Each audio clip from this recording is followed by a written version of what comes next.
most modern Speyside whiskey is clean, polished, and honestly, a little safe. But Benromach 10 tastes like someone still makes it by hand.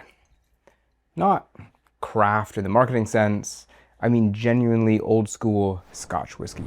Slightly smoky, a little rugged, full of character, that feels almost out of step with where modern Speyside whiskies have gone. And the weird thing is, on paper, this shouldn't really stand out.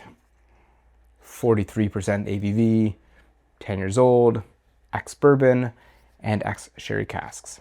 Sounds like a lot of whiskey. Yet somehow this bottle has more personality than a lot of whiskeys, twice the price. So let's talk about Benromach 10-year-old. All right.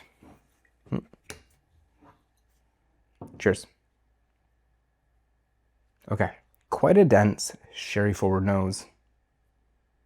Yeah, sweet, nutty, a little balsamic in there. Definitely got a lightly toasted malt. It's not peaty in like a peaty way, but I definitely get peat. A little smoke, a little damp soil, a little coastal and brininess. Okay, cheers.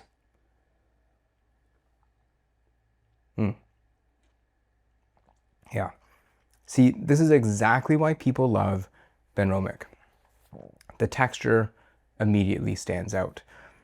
It's not thin, but it's also not one of these super aggressive cask strength whiskeys trying to coat your mouth and shout. It feels balanced. Like the nose though, for me, I think this is sherry forward to start. Yeah, let's see. Yeah, sherry forward to start, but the first sip, that peat comes forward so quickly, it makes it hard to identify that front palate. And honestly, for 43%, already feels fantastic. Yeah. I get like underripe berries, like salal berries.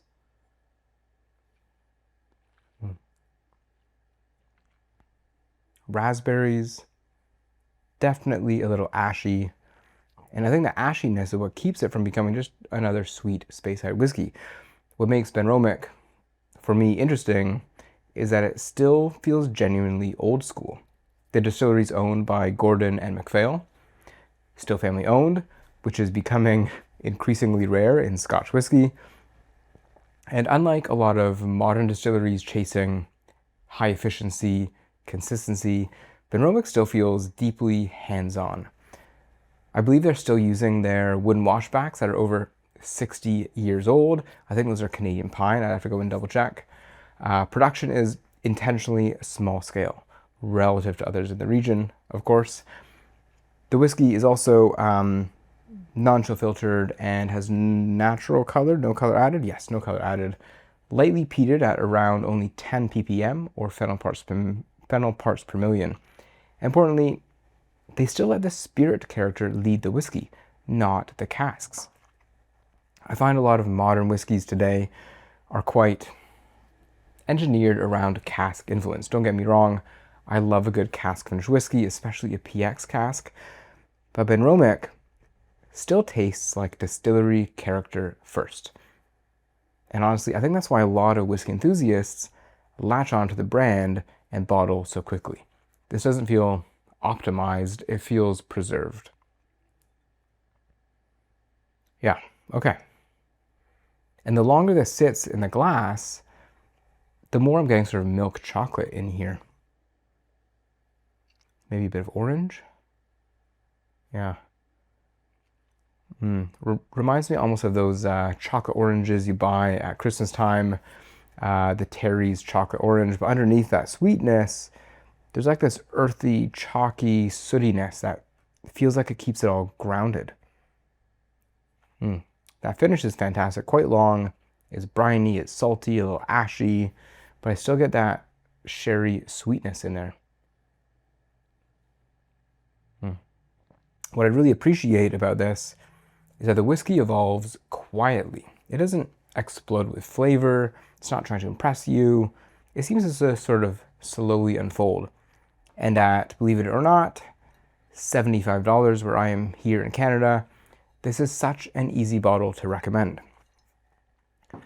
Because you're getting real distillery character, texture, subtle smoke, subtle peat, actual personality, and still family owned, without luxury pricing, without limited editions, without aggressive cask gimmicks.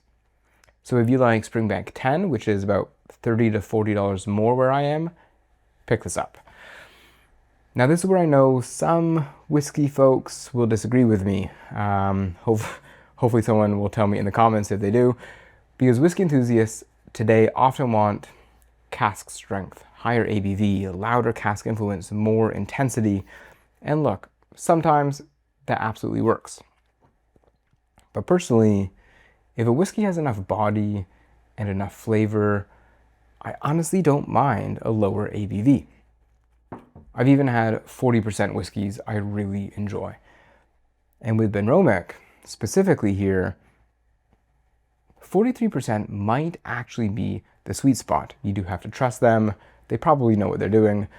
But right now, that smoke, the ashiness, the fruit, the chocolate, all of that stays balanced.